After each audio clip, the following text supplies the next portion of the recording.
నిండుతుంది పదము పదమున నీ సహాయం ఉత్సాహాన్నెంతో కలిగిస్తుంది.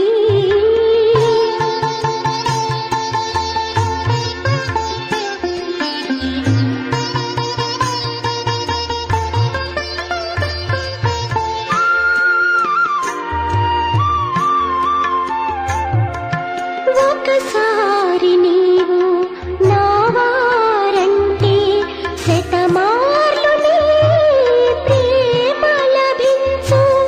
ఒకసారి నీవు నా వారంటే శతమార్లు నీ ప్రేమ లభించు.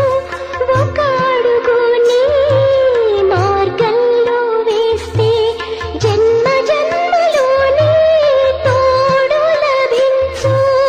అటువంటి కరుణ, అటువంటి మమత, అటువంటి కరుణ, అటువంటి మమత నీ స్మృతిని కలిగిస్తుంది. సర్వుల మనసు ప్రేమతో నిండే ఆనంద బాష్పాలు ఉప్పొంగే పదము పదమున నీ సహాయం ఉత్సాహాన్నెంతో కలిగిస్తుంది. పదము పదమున నీ సహాయం ఉత్సాహాన్నెంతో కలిగిస్తుంది. ఆలోచించు ఎవరు లభించారో, ఆలోచించు ఎవరు లభించారో, ఎవరు నీకు సహవాసి. పదము పదమున నీ సహాయం ఉత్సాహాన్నెంతో కలిగిస్తుంది.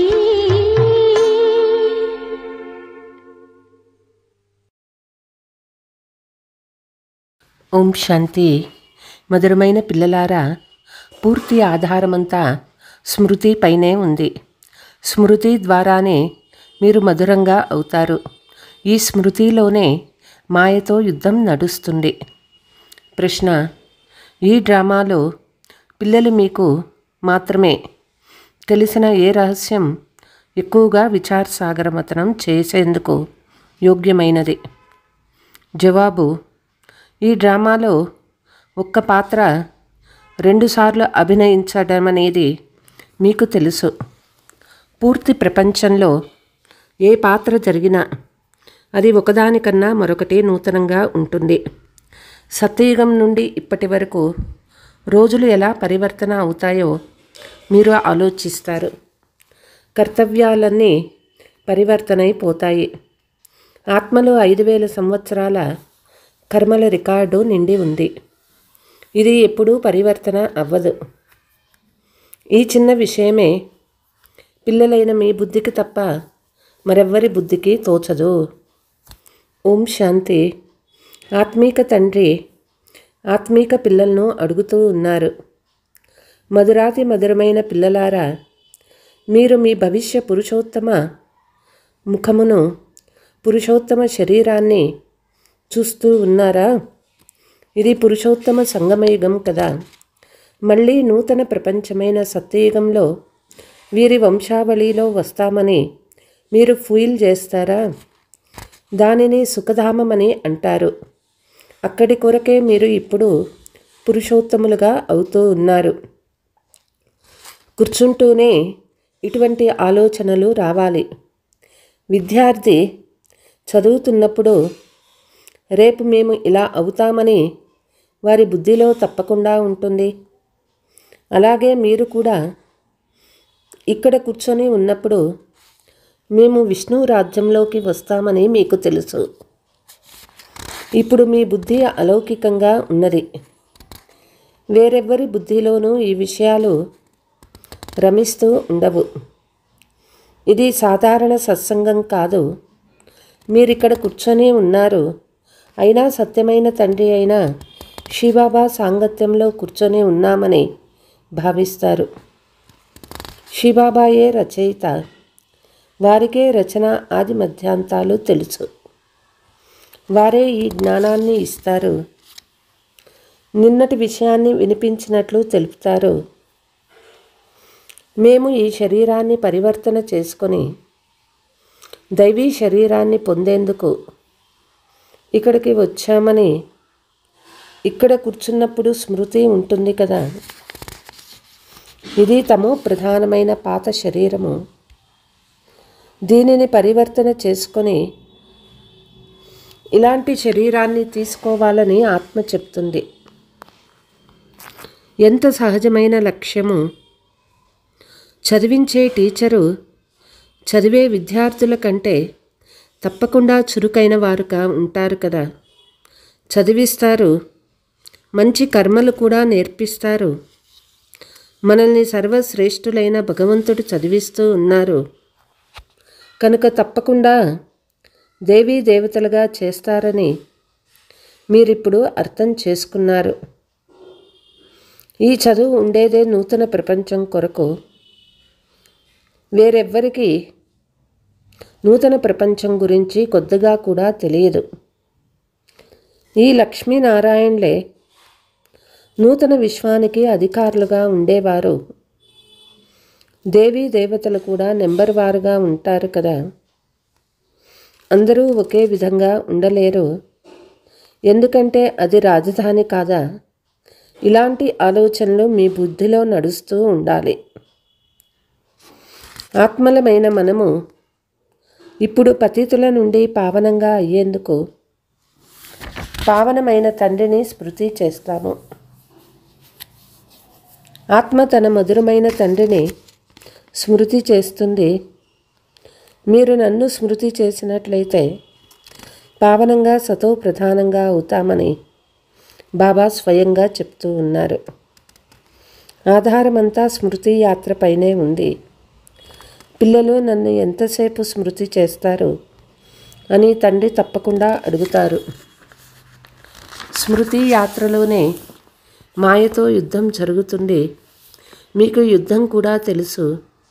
ఇది యాత్ర కాదు, యుద్ధం వంటిది. ఇందులో చాలా అప్రమత్తంగా ఉండాలి. జ్ఞానంలో మాయా తుఫాన్లు మొదలైనవి రావు తండ్రి చెప్తూ ఉన్నారు. బాబా మేము మిమ్మల్ని స్మృతి చేస్తాము కానీ మాయా తుఫాను మమ్మల్ని కింద పడేస్తుంది అని పిల్లలు చెప్తారు. దేహాభిమానము నెంబర్ 1 తుఫాను, తర్వాత కామ క్రోధ లోభ మోహ తుఫాను. బాబా మేము స్మృతిలో ఉండేందుకు చాలా ప్రయత్నం చేస్తాము. ఏ విఘ్నము రాకూడదని అనుకుంటాము కానీ తుఫాను వచ్చేస్తుంది అని పిల్లలు చెప్తారు. నేడు క్రోధము, మరొకసారి లోభము తుఫాను వచ్చిందని చెప్తారు. బాబా ఈరోజు మా స్థితి చాలా బాగుంది. పూర్తి రోజంతా ఏ తుఫాను రాలేదు. చాలా సంతోషంగా ఉన్నాను. తండ్రిని చాలా ప్రేమగా స్మృతి చేశాను. స్నేహంలో ఆనంద బాష్పాలు కూడా వచ్చాయి. తండ్రి స్మృతి ద్వారానే చాలా మధురంగా అవుతాము. మనము మాయ చేతిలో ఓడిపోతూ ఎక్కడికి వరకు వచ్చి చేరామని కూడా మీరు అర్థం చేసుకున్నారు. ఇది ఎవ్వరికీ తెలియదు. మనుష్యులైతే లక్షల సంవత్సరాలని చెప్తారు, లేక పరంపర అని చెప్తారు. మేము తిరిగి ఇప్పుడు మనుషుల నుండి దేవతలుగా అవుతున్నామని మీరు చెప్తారు. ఈ జ్ఞానాన్ని తండ్రే వచ్చి ఇస్తారు. విచిత్రమైన తండ్రియే విచిత్రమైన జ్ఞానాన్ని ఇస్తారు. విచిత్రము అని నిరాకారునికే చెప్పబడుతుంది.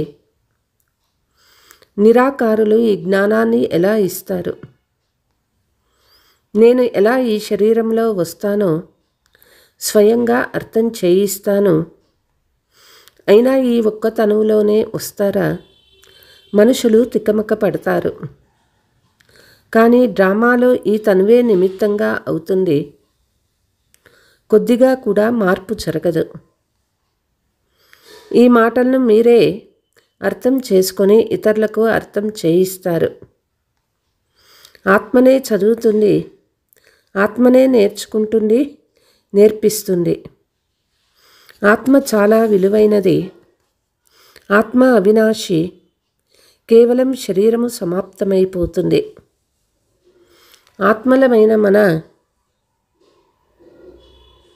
మనము మన పరంపిత పరమాత్ముని ద్వారా రచయిత మరియు రచనల ఆది మధ్యాంతాలను 84 జన్మల జ్ఞానాన్ని తీసుకుంటున్నాము. జ్ఞానం ఎవరు తీసుకుంటారు? ఆత్మలమైన మనము. ఆత్మలైన మీరే జ్ఞానసాగరులైన తండ్రి ద్వారా మూలవతనానికి, సూక్ష్మవతనానికి వెళ్ళాలి. స్వయాన్ని ఆత్మగా భావించాలని మనుషులకు తెలియదు. మనుషులు స్వయాన్ని శరీరమని భావించి ఉల్టాగా వేలాడుతూ ఉన్నారు. ఆత్మ సచ్చిదానంద స్వరూపమనే గాయనమున్నది.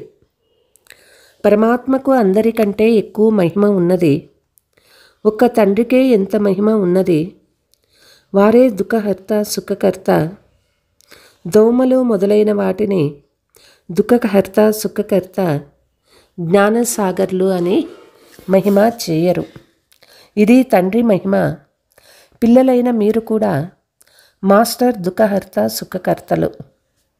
పిల్లలైన మీకు కూడా ఈ జ్ఞానం ఉండేది. పసివారి బుద్ధి వలె ఉండేది. పసిపిల్లలలో జ్ఞానం ఉండదు. ఎలాంటి అవగుణాలు కూడా ఉండవు. కనుకే వారిని మహాత్ములని అంటారు. ఎందుకంటే వారు పవిత్రులు. ఎంత పసిపిల్లలుగా ఉంటారో అంత నెంబర్ 1 పుష్పాలు. పూర్తి కర్మాతీత స్థితి లాంటిది. వారికి కర్మ, అకర్మ, వికర్మల గురించి ఏమీ తెలియదు. కాబట్టి వారు పుష్పాలు. ఎలాగైతే తండ్రి అందరినీ ఆకర్షిస్తారో అలాగే వారు కూడా అందరినీ ఆకర్షిస్తారు. తండ్రి వచ్చిందే అందరినీ ఆకర్షించి సుగంధభరిత పుష్పాలుగా చేసేందుకు. కానీ కొందరు ముళ్ళుగానే మిగిలిపోతారు. పంచవికారాలకు వశీభూతులయ్యే వారిని ముళ్ళు అని అంటారు. మొదటి నెంబర్ ముళ్ళు దేహాభిమానము. దీని ద్వారా ఇతర ముళ్ళు జన్మిస్తాయి. ముళ్ళ అడవి చాలా దుఃఖాన్ని ఇస్తుంది. రకరకాలైన ముళ్ళు అడవిలో ఉంటాయి కదా, కనుక దీనిని దుఃఖధామమని అంటారు. కొత్త ప్రపంచంలో ముళ్ళు ఉండవు. అందువల్లే దానిని సుఖధామమని అంటారు. శివబాబా పుష్పాల తోటను తయారు చేస్తారు. రావణుడు ముళ్ళ అడవిని తయారు చేస్తాడు. కనుక రావణుని ముళ్ళ పాదంతో కాలుస్తారు, ముళ్ళ పొదలతో కాలుస్తారు. తండ్రిపై పుష్పాలను సమర్పిస్తారు. ఈ విషయాలు తండ్రికి తెలుసు, పిల్లలకు తెలుసు, ఇతరులెవ్వరికీ తెలియదు. డ్రామాలో ఒకే పాత్ర 2 సార్లు అభినయించబడినదని పిల్లలైనా మీకు తెలుసు. పూర్తి విశ్వంలో ఏ పాత్ర అభినయించబడుతుందో అది ఒకదానికన్నా మరొకటి నూతనంగా ఉంటుందని మీ బుద్ధిలో ఉన్నది. సత్యయుగం నుండి ఇప్పటి వరకు ఎలా రోజులు పరివర్తన అవుతాయో మీరు ఆలోచించండి. పూర్తి పాత్రనే పరివర్తన అయిపోతుంది. 5000 సంవత్సరాల కర్మల రికార్డు ఆత్మలో నిండి ఉంది. అది ఎప్పుడూ పరివర్తన అవ్వదు. ప్రతి ఆత్మలో తమ తమ పాత్ర నిండి ఉంటుంది. ఈ చిన్న విషయం కూడా ఎవరికీ బుద్ధికి తోచదు. ఈ డ్రామా యొక్క భూత, భవిష్య, వర్తమానాల గురించి మీకు తెలుసు. ఇది పాఠశాల కదా. పవిత్రంగా అయ్యి తండ్రిని స్మృతి చేసే చదువును తండ్రి చదివిస్తూ ఉన్నారు. తండ్రి వచ్చి ఇలా పతితుల్ని పావనంగా చేసే చదువును చదివిస్తారని, ఈ చదువు ద్వారా మనం విశ్వాధిపతులుగా అవుతామని ఎప్పుడైనా అనుకున్నారా? భక్తి మార్గంలోని పుస్తకాలే వేరు, దానిని చదువు అనని ఎప్పుడూ అనరు. జ్ఞానం లేకుండా సద్గతి ఎలా సాధ్యమవుతుంది? తండ్రి జ్ఞానం లేకుండా ఎలా వచ్చి సద్గతి ఇవ్వగలరు? సద్గతిలో మీరు ఉన్నప్పుడు భక్తి చేస్తారా? లేదు. అక్కడ అపారమైన సుఖం ఉంటుంది. మరి భక్తి దేని కొరకు చేయాలి? ఈ జ్ఞానము ఇప్పుడే మీకు లభిస్తుంది. పూర్తి జ్ఞానమంతా ఆత్మలో ఉంటుంది. ఆత్మకు ఏ ధర్మము ఉండదు. ఆత్మ ఎప్పుడు శరీరాన్ని ధారణ చేస్తుందో అప్పుడే ఫలానా వారు ఫలానా ధర్మం వారు అని అంటారు. ఆత్మ ధర్మం ఏమిటి?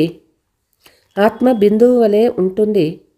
అది శాంతి స్వరూపము, శాంతిధామంలో ఉంటుంది.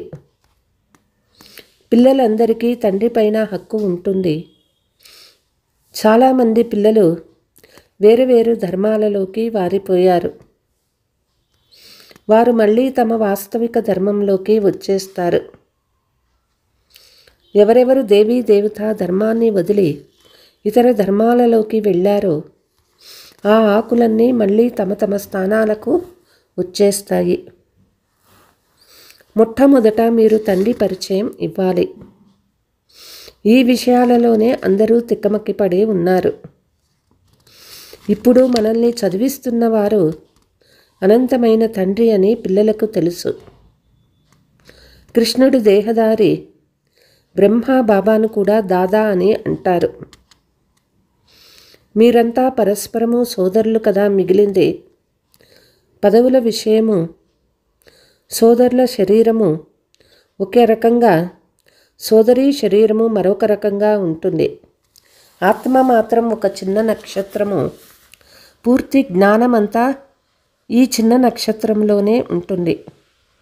ఈ నక్షత్రం శరీరం లేకుండా మాట్లాడలేదు. ఈ నక్షత్రం పాత్ర చేసేందుకు ఇన్ని అవయవాలు లభించాయి.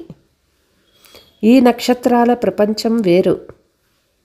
ఆత్మ ఇక్కడికి వచ్చి శరీరాన్ని ధరిస్తుంది. శరీరాలు చిన్నవిగా పెద్దవిగా ఉంటాయి. ఆత్మ తన తండ్రిని స్మృతి చేస్తుంది. ఇది కూడా ఎప్పటి వరకు శరీరంలో ఉంటుందో అప్పటి వరకు చేయగలదు. ఇంటిలో ఆత్మ తండ్రిని స్మృతి చేస్తుందా? లేదు. అక్కడ ఉన్నప్పుడు మనం ఎక్కడ ఉన్నామో కూడా తెలియదు. ఆత్మ మరియు పరమాత్మ ఇరువురు ఎప్పుడూ శరీరంలో ఉంటారో అప్పుడే ఆత్మ పరమాత్మ మేళ అని చెప్పబడుతుంది. గాయనము ఉన్నది. ఆత్మ మరియు పరమాత్మ చాలా కాలము దూరమయ్యారు. ఎంతకాలం దూరంగా ఉన్నారు? ఎంత సమయం దూరంగా ఉన్నారు? జ్ఞాపకం వస్తుందా? ఒక్కొక్క క్షణము గడుస్తూ 5000 సంవత్సరాలు గడిచిపోయాయి. తిరిగి 1వ నెంబర్ నుండి ప్రారంభం చేయాలి. ఖచ్చితమైన లెక్క ఉన్నది. ఇప్పుడు మిమ్మల్ని ఇతడు ఎప్పుడు జన్మ తీసుకున్నారు అని ప్రశ్నిస్తే ఖచ్చితంగా చెప్పగలరు. శ్రీకృష్ణుడే మొదటి నెంబర్లో జన్మ తీసుకుంటాడు. శివునికి సంబంధించిన తిథి తారీఖులు తెలుసుకోలేరు. కృష్ణుని తిథి తారీఖులు, నిమిషాలు, క్షణాలు తీయవచ్చు. మనుషుల గడియారాలలో తేడా రావచ్చు. శివబాబా అవతరణలో కొద్దిగా కూడా వ్యత్యాసం రాదు. ఎప్పుడు వచ్చారో కూడా తెలియదు. సాక్షాత్కారమైనప్పుడు వచ్చారని కూడా కాదు. అందాజుగా చెప్పవచ్చు. నిమిషాలు, సెకండ్లు లేదా చెప్పలేము. వారిది అలౌకిక అవతరణ. వారు బేహద్దు రాత్రి సమయంలోనే వస్తారు. ఇతరుల అవతరణ మొదలైనవి వాటిని గురించి తెలుస్తుంది. ఆత్మ శరీరంలో ప్రవేశిస్తుంది. చిన్న శరీరాన్ని ధరిస్తుంది. శరీరం నిదానంగా పెద్దదవుతుంది. శరీరంతో పాటు ఆత్మ బయటకి వస్తుంది. ఈ విషయాలన్నీ విచార సాగర మథనం చేసి ఇతర ఆత్మలకు అర్థం చేయించాలి. ఎంతమంది మనుషులున్నారు? ఒకరున్నట్లు మరొకరు ఉండరు. ఎంత పెద్ద నాటక రంగము, పెద్ద హాలులో అనంతమైన నాటకము నడుస్తూ ఉన్నట్లుంది. పిల్లలైన మీరు నరుని నుండి నారాయణుడిగా అయ్యేందుకు ఇక్కడికి వస్తారు. తండ్రి స్థాపించే నూతన సృష్టిలో శ్రేష్ఠ పదవిని తీసుకునేందుకు వస్తున్నారు. మిగిలిన ఈ పాత ప్రపంచము వినాశం అవుతుంది. బాబా ద్వారా నూతన ప్రపంచ స్థాపన జరుగుతుంది. తర్వాత బాబా పాలన కూడా చేయాలి. తప్పకుండా ఈ శరీరాన్ని వదిలి సత్యయుగంలో నూతన శరీరాన్ని తీసుకున్నప్పుడే పాలన చేస్తారు. దానికి ముందు ఈ పాత ప్రపంచం వినాశనం కూడా జరగాలి. విశ్వానికి నిప్పు అంటుకుంటుంది. చివరికి భారతదేశం మాత్రమే మిగిలినవన్నీ సమాప్తమైపోతాయి. భారతదేశంలో కూడా కొద్దిగా మాత్రమే మిగులుతుంది. వినాశనం తర్వాత శిక్షలు తినరాదని మీరు కష్టపడుతున్నారు. వికర్మలు వినాశనం అవ్వకుంటే శిక్షలు కూడా అనుభవిస్తారు. పదవి కూడా లభించదు. మీరు ఎవరి వద్దకి వెళ్తూ ఉన్నారు అని ఎవరైనా ప్రశ్నిస్తే బ్రహ్మతనులో వచ్చి ఉన్న శివబాబా వద్దకు వెళ్తున్నామని చెప్పండి. ఈ బ్రహ్మ శివుడు కాదు. తండ్రిని ఎంత బాగా తెలుసుకుంటారో అంతగా తండ్రిపై ప్రేమ కూడా ఉంటుంది. బాబా చెప్తూ ఉన్నారు, పిల్లలారా, మీరు ఎవ్వరినీ ప్రేమించకండి. ఇతర సాంగత్యాలపై ప్రేమ వదిలి ఒక్కరితోనే జోడించండి. ప్రేయసి ప్రియులుంటారు కదా, ఇది కూడా అలాగే. 108 మంది సత్యమైన ప్రేయసీలుగా అవుతారు. వారిలో కూడా 8 మంది సత్యంగా అవుతారు. 8 మణుల మాల కూడా ఉంటుంది కదా. 9 రత్నాల గాయనం జరుగుతుంది. 8 మణులు 9 వారు బాబా అష్టదేవతలు ముఖ్యమైన వారు. త్రేతాయుగం చివరి వరకు 16,108 రాజకుమారుల పరివారం తయారవుతుంది. బాబా అరచేతిలో వైకుంఠాన్ని చూపిస్తూ ఉన్నారు. మేము సృష్టికి యజమానులుగా అవుతున్నామని మీకు నష ఉంటుంది.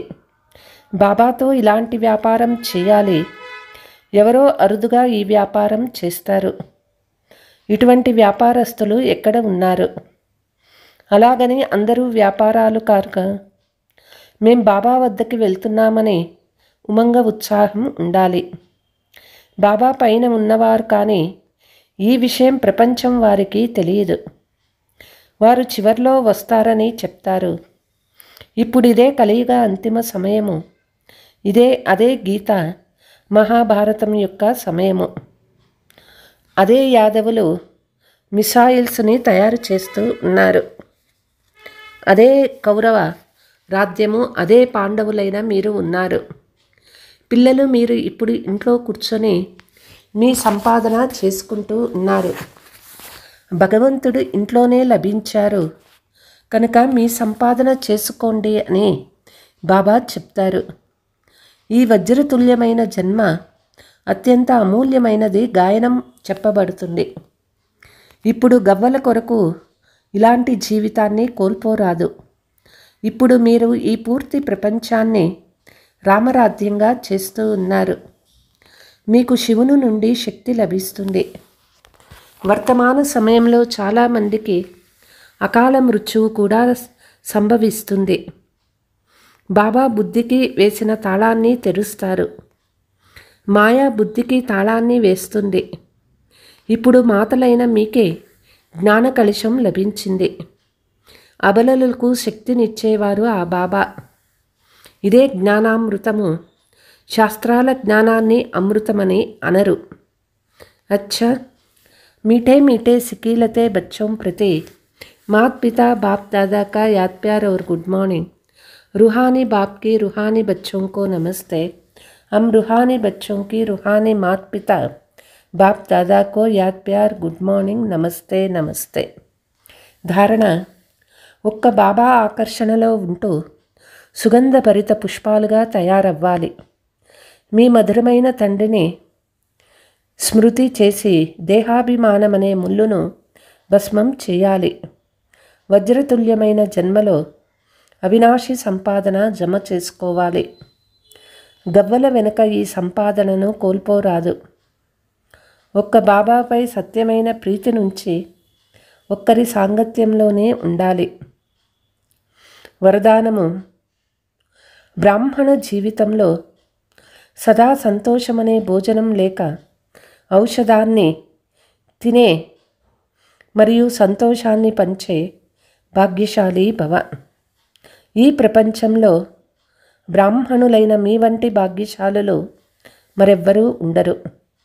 ఎందుకంటే ఈ జీవితంలోనే మీ అందరికీ బాప్ దాదా యొక్క హృదయ సింహాసనం లభిస్తుంది. సంతోషమనే భోజనం కూడా తింటారు మరియు సంతోషాన్ని పంచుతారు. ఈ సమయంలో మీరు చింతలేని చక్రవర్తులు.